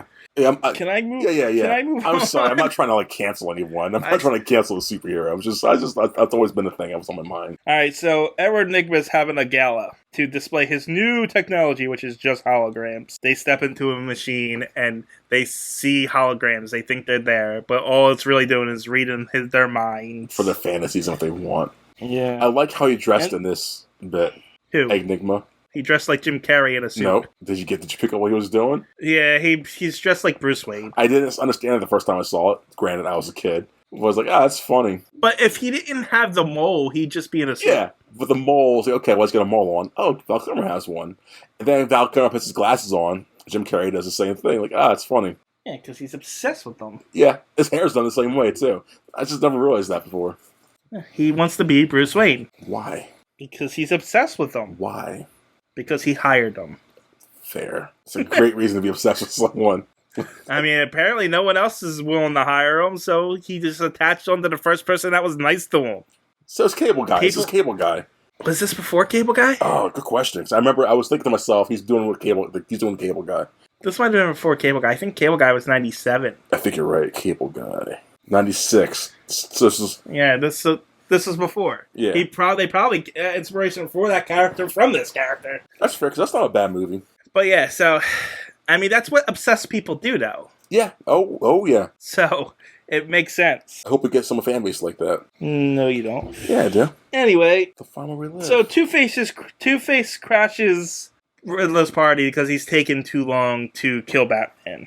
So, he figures taking this party hostage and a bunch of people will bring Batman out. And it does. And then this is where... So Batman beats up a few guys, and then Two-Face and his goons just run away. That's always his MO through this whole movie. I'm gonna do something to Batman here. Oh, he's here? Run away. So he runs outside, climbs up some scaffolding, removes the top of the scaffolding, and ends up down in a hole somehow. Yeah, this is weird. I don't know how he didn't end up in the scaffolding underneath of it, but he's underground now. Batman follows, but it's a trick for him to slide down the tube to be put into a corner that has a hole behind him, which he could just jump down and hide in as they shoot fire at him. They don't shoot fire. They set off gas, and he shoots like something. It's not a bullet. It sounds heavier than a bullet. But whatever it is, instead of just jumping down the giant hole behind him and, using a batarang to hang on, he covers himself, I guess, in his flame-retardant cape and camouflages himself from the fire? I don't know. I think it's supposed to look like it's sucking onto him, so it's making it airtight. Oh, is that what it was? Because it looked like he throws the cape over himself and he turns invisible, or he's like Turtle and in the shell or something. It's bad CGI. Because it looked like he was just trying to blend into his environment. I'm going to hide from this fire. The fire's up. Where'd he go? Can't burn him now. Nope. Can't do it. But he jumps out the... But anyway, they're surprised that he survived. But they just cave in the roof on him. So why not do that at first, then? I know. Like, why risk not burning him? Just to collapse everything on top of him. They collapse everything, and it buries Batman. But he's saved and pulled out by Robin. And Robin knew he was there. How? Because he was at the party, too. But how does he know he was exactly in that spot that he fought? Like, he had to get changed. And he got changed like 10 minutes after Batman got changed. Yeah, he jumped down that slide to it, but then no one noticed it. Yeah. Okay. Anyway, that's the end of the movie. No, it's not, because it keeps going. We're only an hour 20 in, man. Yeah, at this point, I'm like, Jesus Christ, is this movie keep going? I didn't even remember this part. I didn't either. Anyway, we're back in the Batcave, and Batman's mad that Robin helped him because he's being an idiot right now. He's being stubborn. They need some kind of conflict. Yeah. But Dick's not having any of it. He's like, yeah, we're going to be partners here. What should I be called? Should I be called Batboy, which is actually a character, Nightwing, which is the character he becomes. I love that. Who gets killed by the Joker? Jason Todd. That's it. Okay, I thought it was Dick, but it wasn't apparently. Okay. No, Jason Todd, the second Robin, gets killed by the Joker. Who's the first Robin? Dick Grayson's the first Robin. Oh, okay. He leaves Batman, becomes Nightwing, and so before Crisis on Infinite Earth, before the whole realities got shift, he just hired Jason Todd to be his second Robin, but he was just Dick Grayson essentially again. Yeah. But then Crisis hit, and they redid the origin, and he took in Jason Todd because he was trying to steal. He was stealing the wheels of the Batmobile in Crime Alley. Oh yeah. So he hired him, but Jason Todd was like really anger prone and very like reckless and stuff like that, which is what eventually got him killed by the Joker, which was fan voted, by the way. Yep, I love that. And so Joker crowbarred him to death and then exploded him, but really didn't, because apparently Talia al Ghul took his body and threw it into the Lazarus pits, and he came back as the Red Hood, Jason Todd, years and years later. It was like he died in like 1987. Was it the 80s? And I thought it was earlier than that. No, I think it was 87. Oh wow. Maybe it was 84. I think it was in the 80s somewhere. It was the same comic where the Joker was a representative of the Arab Israeli nations. He was like a government agent, like a liaison for Israel or Pakistan. I don't remember what Middle East country it was. It was ridiculous and strange. That's what I remember about it. Well, take that whole comic, because Jason goes to Pakistan or something because he thinks his mother's there. His mother, he thought it was dead or missing at the time, and he finds her in there, and apparently it was all a trap, and well, she was there, and they end up that's where he gets killed. Yeah, honestly, take all that goofy crap out. I want to see a Jason Todd in the live action done decently. People don't really like Jason Todd. Oh, I want to see him get killed. How about that? I want to see that story Death in the arc. Family. Yes, I want to see the Death in the Families. I mean, I can go on and on and on about the histories of the Robins. I know you could. And stuff like that. We don't have time for that, sadly. It's one of the things I know most about Batman lore is, the history of the Robins. Nerd. Well, I really like Robin. People are always on about Batman, but Robin's one of the best superheroes in DC. Nightwing is. I would argue just Robin in general, because even Jason Todd was a vital part of Batman lore. His death was pretty much drove Batman for the next 20 years of his comics career. That's true. And then, Tim Drake came along and he became Robin because he figured out who Batman and Robin were. And they realized he had potential to be a great detective. And he healed Batman from taking a partner again because he was doing alone and getting really reckless for a long time. And that's the Robin in the Batman or Dark Knight Rises, isn't it? No, the Dark Knight Rises? Yeah. I don't know who that Batman is. That's not even Robin. That's not even Batman and Batman. Well, it's supposed to be a Robin. It's supposed to be a Robin, but it's a bad interpretation of a Robin. Yeah, well, it's Christopher Nolan. Let's get back to his review. So, in the Batcave, after, they have their little fight about being partners and stuff, Alfred says maybe you should see Chase, and he has cameras on Chase. He is stalking this woman. Yes. Awkwardly close-up cameras, too. Yeah. It's, like, weird. He finds out where she lives, too. Well, she asked him at the party, be at my place at midnight, to Batman. But how does she know where he lives? He's the world's greatest detective. Greatest pervert. That's why him and Superman are friends. Anyway, so he shows up for a booty call. And she's like, no, I like someone else, sorry. So she's both told Bruce that she likes someone else in Batman, and then Batman she likes someone else in Bruce. Mixed signals. Over to Two-Face and Riddler, where they look at Bruce Wayne's memory, and this is where they discover that Bruce Wayne is Batman. Which means we're going to have to get rid of these characters because they can't know, no one can know that Batman is Bruce Wayne. That's exactly what that means. We got to kill them off now.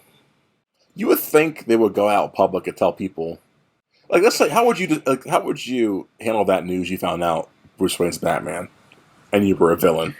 Well, here's the thing. It was really in the Long Halloween. Spoilers for Long Halloween. Oh no! I'm sorry, not Long Halloween. Spoilers for Hush, the storyline Hush in the Batman comics. The person that was behind the whole thing was the Riddler. He figured out who Bruce Wayne was.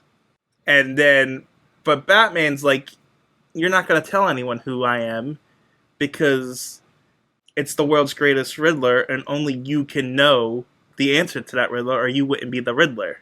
Oh, I like that, actually.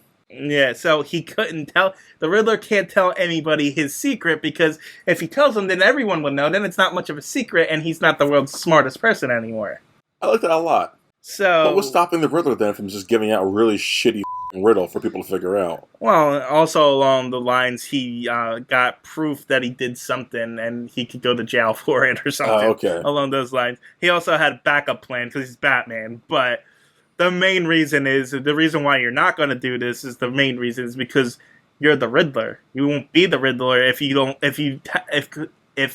everyone knows the secret of the world's greatest riddle. That's fair. That's a good point. That's a really good point, actually. So, I mean, there's ways to do it, essentially, is what I'm saying. Well, okay, anyway. Okay, in this situation, what's stopping Two-Face from not saying anything? Because what would be the point?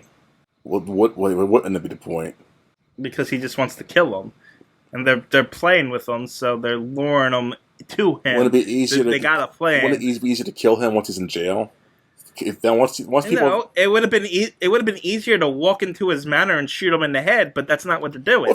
Well, see, that's his thing. I want to kill him. That's my end goal. But now we got to teach him something once I have a gun right to his head? That's stupid. But they're following the Riddler's plan. Yeah, but his goal, he's a villain. His goal... as a villain, I have my own needs. He also wants to embarrass Batman. He wants to take him down a peg. Take him down a peg, then kill him? Yeah. But at the end of the movie, he says... Oh, all this doo-dah and crap. I have a gun now. I'm just going to shoot you. Because at the end, by that point, everything else had just failed. All the plans and all the things have failed. He's like, screw it. We shouldn't have done it in the first place. Then we're just going to do it my way. It's so convoluted. If I have a vendetta against someone for a long time, I'm just going to kill him. I'm not going to knock you down a peg or two. Yeah, but if they've been embarrassing you over and over again, and you want to put them in the same spot? No, I just want to kill them. I don't care about teaching them a lesson. I won. You're dead. I win. Maybe not, but maybe get them to feel how bad they've made you feel beforehand. Nope, just be dead. You just don't know how a supervillain mind works. That's stupid. And you don't know how an insane mind works. True. Just throw some acid on my face and I'll figure it out, I guess. That's the dumbest thing ever. Can I continue on with this review? I'm sorry. I don't even remember where I was. I still got like a half a page of notes left. How we get from her to that? Oh, because they're talking and they figure out who Batman is. Yeah, but we cut back to Wayne Manor and Bruce he's done. He's not being Batman anymore. I always hated this too, because every superhero goes through this. I don't need to see it every guy. Yeah, this was stupid. Why do you have to give up being Batman? Right? She obviously likes both of you, so what difference does it make? Tell her you're Batman, and she'll be happy all the way around. Yeah. Dress her up in a batsuit, she'll go out with you. That's the weirdest kink. Anyway, apparently it's Halloween, and Chase is coming over for dinner, but And when she comes over for dinner, they're talking, and Bruce is about to tell her she's Batman, like he's never told anybody before, but we already discussed that. He accidentally knocks roses over, and that triggers his memories. Oh no! Oh, it's great because my parents are dead. Oh, my parents! No, it's so good. Yeah, and this is where I wrote, "Never told anyone this before." Blah blah blah. But anyway, trick or treaters come to the door, and Alfred gives them candy, and so Riddler and Two-Face see this, so they knock on the door and say trick or treat. And Alfred thinks nothing of it, lets him in, and then gets thrown in the closet because he's an idiot. It is the dumbest thing he's done. But to be fair, they did have a mask kind of covering their faces.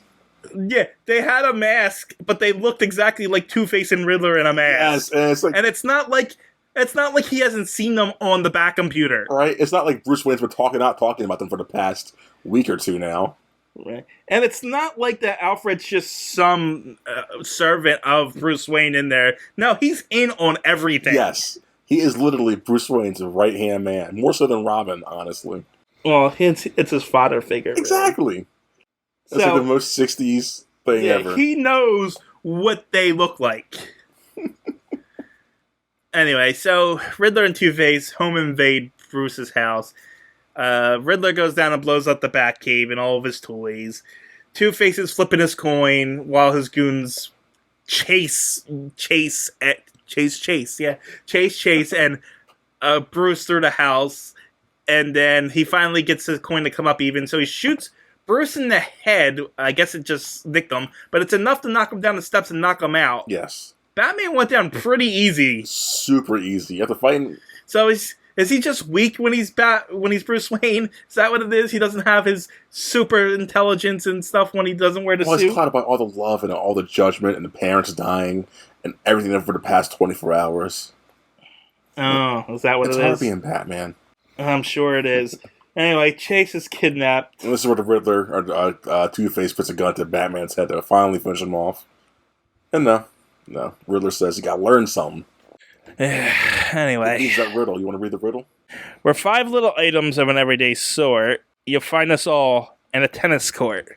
I didn't get this one, but it's not even right now that I'm looking at it. Oh, it's right. I thought about it. It's right. How's it right? Well, tell the answer, and then I'll tell you why it's right. The answer is vowels. Yes. How's it right? There's a tennis court. So A. Oh, in yes. a tennis court. That's what caught me off guard, too. Tennis court doesn't have an A. Yeah, that's what I was looking at.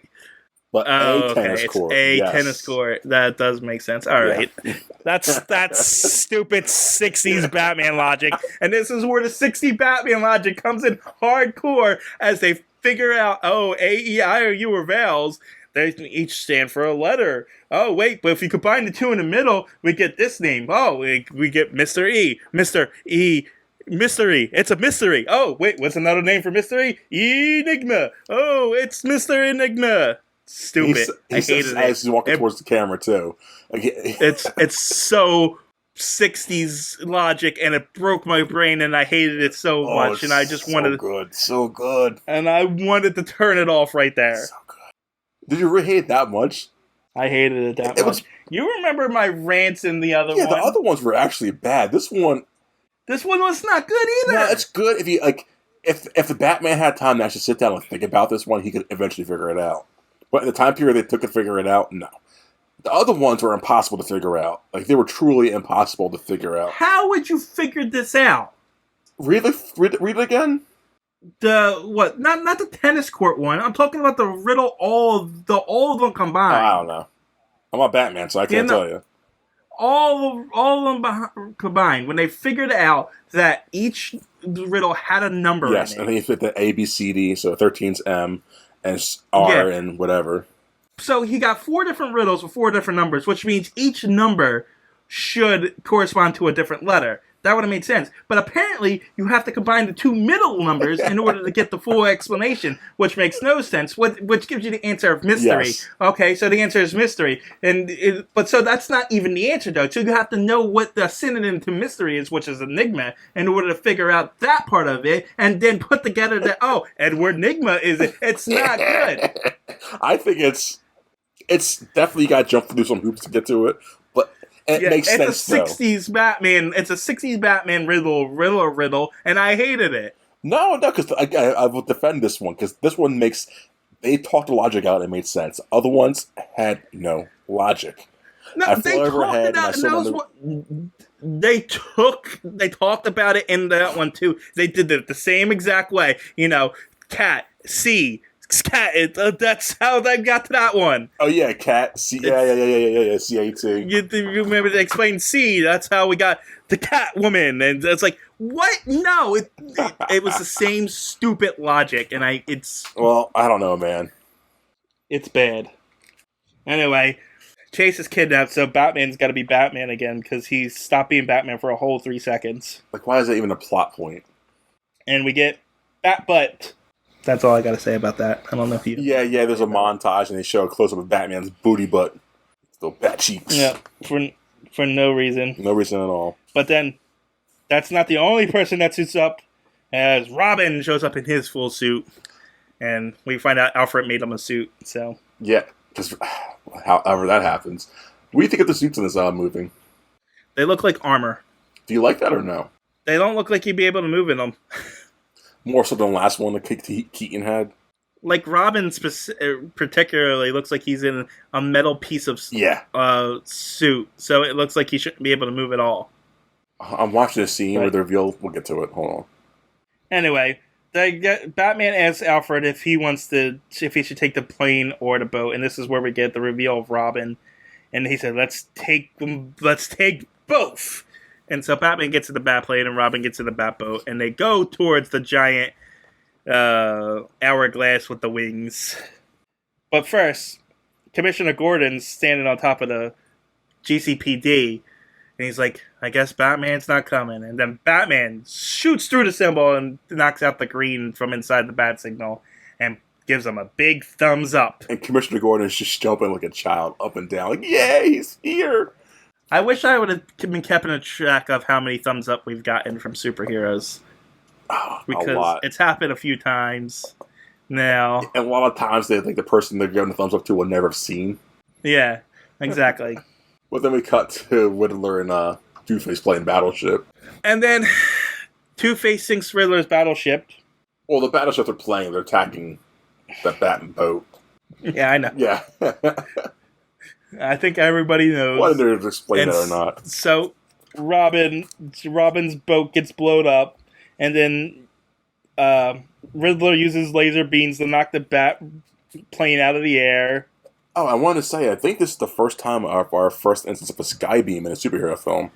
Is it a skybeam, though? That's why I was debating. Like, this is a skybeam, kind of. Like, it's not... Not really, though. It's a beam coming from the sky. It's coming from...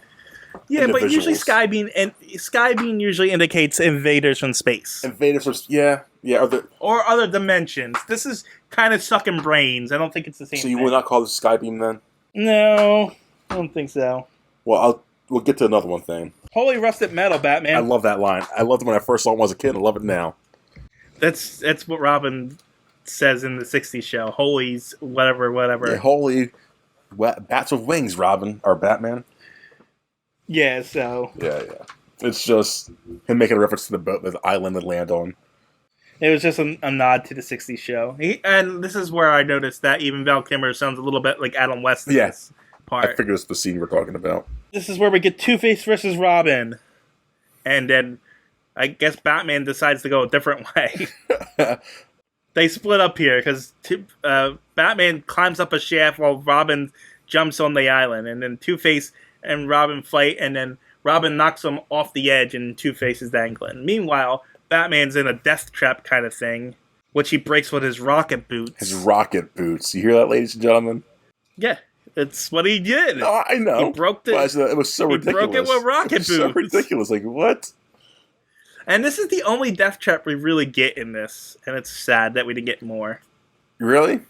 Yeah, because that's what the Riddler is. He uses death traps to trap Batman and trying to stop him.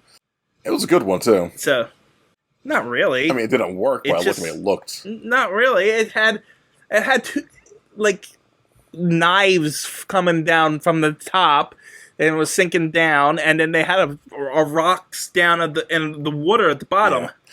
He literally just climbed up on the knives and threw it. So it would have been better if like it was a whole mansion of death traps. It wasn't really thought out very well, considering it was the Riddler, who's supposed to be a super genius at this point. Yeah, true. That's fair. That's a fair point. Anyway, Robin saves Two-Face from falling, and then immediately gets captured. Rocket shoes, which is I already discussed. Then Batman comes face to face with the bedazzled Riddler. Then Batman comes face to face with David Bowie Riddler. That's funny you say that. That's really funny because I was showing someone when I was watching today, and they said, "Is that David Bowie on the cover?" I was like, "Who are you talking about? Like David Bowie?" They're like, "Yeah, the one with red hair." Like that's Jim Carrey. So I never got that until today. Yeah, he's all bedazzled and sparkled like a David Bowie outfit. Man, I can't sing that. We'll get demonetized. So was David Bowie ever like supposed to be a part of this? Demonetized? We're not monetized. I am demonetized. This is far again. What? Was David Bowie supposed to play this part at all or something? I don't think so. I never got that connection from until today. He just dressed like David Bowie. Yeah, he really is too. That's all it was. That's great. Well, Mark Hamill was going to get the role. The Star Wars. But, Luke Skywalker. But had to turn it down because of contract issues because of he was the Joker in the animated series. So, Mark Hamill could have played him because he also played the Trickster in the Flash TV show. Yeah, you're right. Which is pretty much the Joker, and he did a pretty good job of that. I don't know. I can't imagine anyone else but Jim Carrey doing this role. I mean, he has definitely got the emotes down for this role. What I'm saying, yeah. I've been curious. All right. Anyway, but those were all. Well, that was a turn for casting in this one for some reason. Anyway, so Batman meets David Bowie, and then Two-Face shows up, and they have a game for him. He must choose Bruce Wayne's love, Chase Meridian, or Batman's sidekick, Robin. Now, is this the first time we've gotten this in movies yet? The ultimatum of who you got to choose who got. I mean, we've watched all these movies together. I can't remember. Did this ever happen in the first Superman movie, The Moment, or anything like that? No. I don't think so. I think this is the first time we got this in the full feature film mode. Yes, it's the first ultimatum choice you got to make. Scenario. Yeah, I mean, unless it's. I mean, there was when Lois Lane died. He had to choose between saving Lois and saving the world, Superman, and then he just reversed time. But yeah, you're right. So that's the first one. So this is the second one. Okay. So there's that. I mean, there's like choose the person you love or save this other thing. It's never between two people that they cared about, as far as I remember. That's why I thought, okay, so it's like the first two personal connections he actually has. Yeah. But then Batman delivers his own riddle. Yep. I don't remember what this one is. I'll say it to you as he's saying it. Hold on. Tell me. Okay. And I see without seeing. To me, darkness is clear as daylight. What am I? You're as blind as a bat. Except bats aren't actually blind. That's a misnomer. Exactly. So you're wrong there, Riddler. He just said you're a bat. That's what I could have said. Anyway, he says that riddle so he could distract him long enough to exploit the giant weak point pyramid glass thing at the top of the fortress that blows up the entire place. And he does. He destroys it, and then it reverses, I guess, all the brainwaves get pulled out of Joker's head, because I guess that's the only thing keeping him in his head. No, I thought it overloaded his head. No, I took it was reversed. No, because it looks like it's going all into him at one time, like an over amount. I thought it was me sucking out. Oh, wow, okay. We got both different interpretations. Because he looks all desiccated at the end. Yeah, I thought it was like his got overloaded. His brain melted from too much information. No, I thought he was drained to stupidity. That's why he ended up where he ended up. Yeah. We're both right, I guess. It doesn't matter. They don't tell us, so we are both exactly. Right. Anyhow, Batman does make a choice, and he chooses to save both Chase and Robin as they both fall to their watery deaths. They fall down the same hole, essentially. I don't like that. Yeah, so what a piss-poor design that is. Batman just usually uses two grappling hooks and saves them both. All that showmanship, and that's how you design the holes of the death. Yep. But, so, that takes care of the Riddler, but we still have the loose end of Two-Face. How are we going to do that? Well, he teleports down to where they landed. Yeah, he can teleport. Who would have thought? Accident in the face. And he's gonna. Makes you teleportation prone. Yeah, well, superpowers do weird things, you know. But so Two-Face is gonna kill them, but Batman's like, well, you can't kill us without flipping your coin first. And he's like, you know what, Bruce, you're right. You've always been a good friend. And he goes to flip it, and then Batman just throws a bunch of coins, which confuses Two-Face, and he falls to his watery death. So you're telling me Batman had these coins on hand all the whole time? He wasn't walking around making a coin sound when you're walking around the ching ching ching ching. No, it was in his belt. Yeah, whatever, it's still making that noise. There's no way. Does change always ching ching chink in your pocket? Yeah, it does. No, I don't think it does. Well, you're wrong. But yeah, I'm never wrong. Two-Face falls to his watery grave. Yeah, because no one can know that Bruce Wayne is Batman. Or Batman's Bruce Wayne. Anyway, we cut over to Arkham Asylum, where a doctor brought in Chase because the Riddler's been yelling that he knows Batman's true identity. Is this our first and only time seeing Arkham?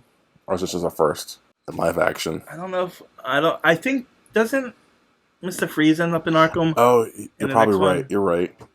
So, Chase goes to Riddler and says... Riddler, do you remember me? She's like, of course I do. And she's like, well, then who's Batman? And then he says, I'm Batman. And then that's how we know the secret's safe. And the Riddler is just too stupid to know anything anymore. So he is, and that's it. Well, I won't say he's stupid, he's crazy. However you want to interpret it. Well, that's two different things, man. I can't call someone crazy stupid and vice versa. My theory is he got drained to the point of stupidity and just doesn't know any better. Fair. In my theory, he got overloaded, so he's just going crazy with all the knowledge he has. Yeah. He doesn't know which one's right and which one's wrong. Exactly. So your theory and my theory. That's why I said stupid. And that's why I said crazy. Anyway, Chase goes out and says, yeah, he's a wacko, and your secret's safe. And then we end on Batman and Robin running towards the camera. The end. Yeah, so what you think, TJ? Wow, that was way worse than I remembered. Oh, it was way better than I remembered. You're crazy. It's way worse. And I think my tolerance level for 60s logic is just gone. I think that 60s movie really broke me back then because I have no tolerance for it. You didn't have tolerance for it at the time. Yeah, I know, but I thought I would. And I thought I would like that movie. If you remember, I remember going in thinking, oh man, this is going to be a good movie. No, you came out hating it. So what did you like about this then? It was just too goofy. Really? Yeah, it was too goofy for my taste. Everything felt like it was cartoony and comic booky. But you read comic books, though. Yeah, but this is supposed to be in the same world as the last Batman. Yeah, the continuity doesn't match up that way then. Yeah, so it doesn't work with me, because it would be different if they weren't referencing the old movie and have the same actors coming back in different roles. So if it was a standalone or a new chapter, you'd be more fine with it? I would be more fine with the tone and stuff like that, but I would still hate the 60s logic and stuff like that. Okay, that's fair. Yeah, I mean, I didn't hate the movie, I just hated it more than I thought I did. Interesting. You know what I'm saying? I still like the movie. I still think, but it's just not as good as I remember. See, I liked it more than I remembered. I really enjoyed the vibe of because it wasn't too goofy, it wasn't too childish, but it wasn't also too serious and somber, like in Batman Returns. This had a good vibe, a good mixture for me personally. Like, as I said earlier, this is my favorite Batman, which is Scream. Yeah, that's ridiculous. No, I think it's No, you're ridiculous. Overrated. I think this is the better live-action Batman we've gotten so far. Of the three, this is the one. No, it's not. Visually. Not it is. If it wasn't for... I redact that. The dialogue is horrendous, so that does take it down a few notches. But it is better than Batman Returns. It is not better than Batman Returns. It is not even close. But I come from this because I did not like the Tim Burton, Danny Elfman over-the-topness, and... But that was not it was just written better. Technically, yes. But for me, entertainment-wise, and like watching a movie and what's something like me that I want to see. I got more out of that. I got more out of this one. But then again, I think Mask of the Phantasm is the best movie. That's fair, and I think that's the most blah of the movies. Yeah, so we'll just agree that you're wrong, and we'll move on. Sadly, you and the fans will agree that I'm the outlier and the moronic person here, but I think it's a fun movie. It's a fun. Yet, I definitely agree it has its faults. It does have. All right, so here's another problem with it. I agree it's a fun movie, but it's not a fun movie to review. I think it was. We had a blast review. What I mean is, when I'm looking at it at a technical level, it just falls apart. Yeah, it does. You know what I'm saying? So I'm not saying I didn't enjoy doing this review, but reviewing the movie and picking it apart destroys the movie.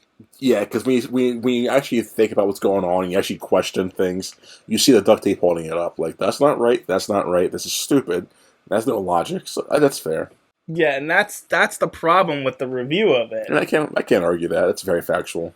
Yeah. It's just from my child brain, like, oh, pretty colors, and the actors they definitely held this movie together. Yeah, they did, and that's why it's not getting as bad as the score as I would have given it. What would you have given it if it was bad acting too? Well, let's see what your score is overall first.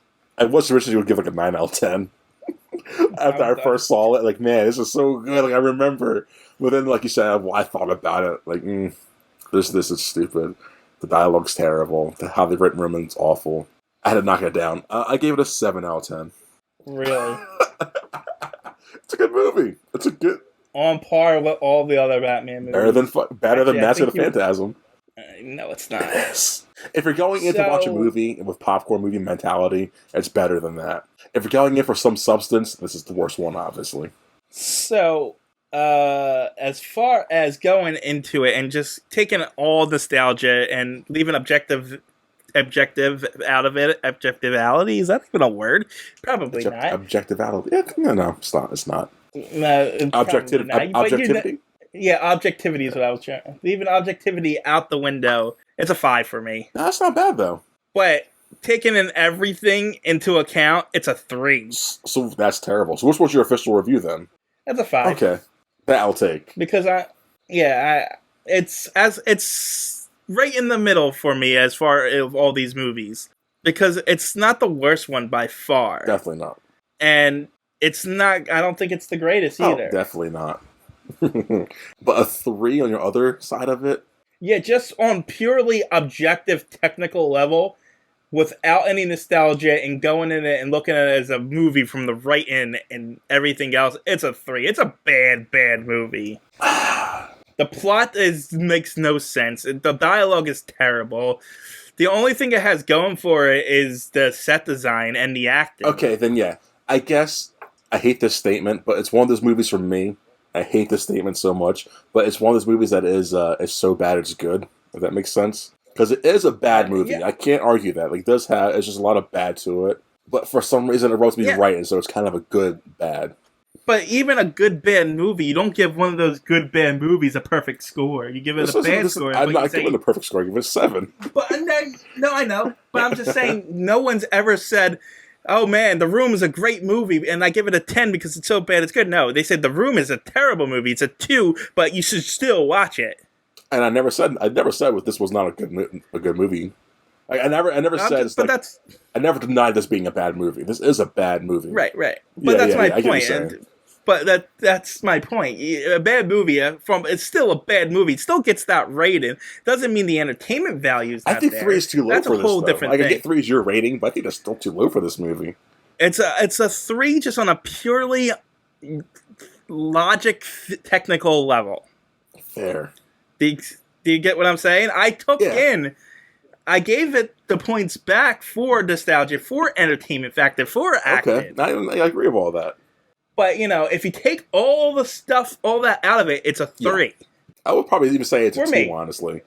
If you're just solely based it on logic. For me, if you base it purely on logic, it's the worst one we've seen. Yes. All right, I'm done talking to these idiots. Are you there, Marcus? I was trying to think of a riddle, but I couldn't think of a riddle to end this with. All right, how about this one? What do you call Santa's helpers? Elves? Subordinate clauses. I hate you so much. Luckily, I hate the listeners more than you. Yeah, I'm done talking to these idiots. Can we leave now? Sure.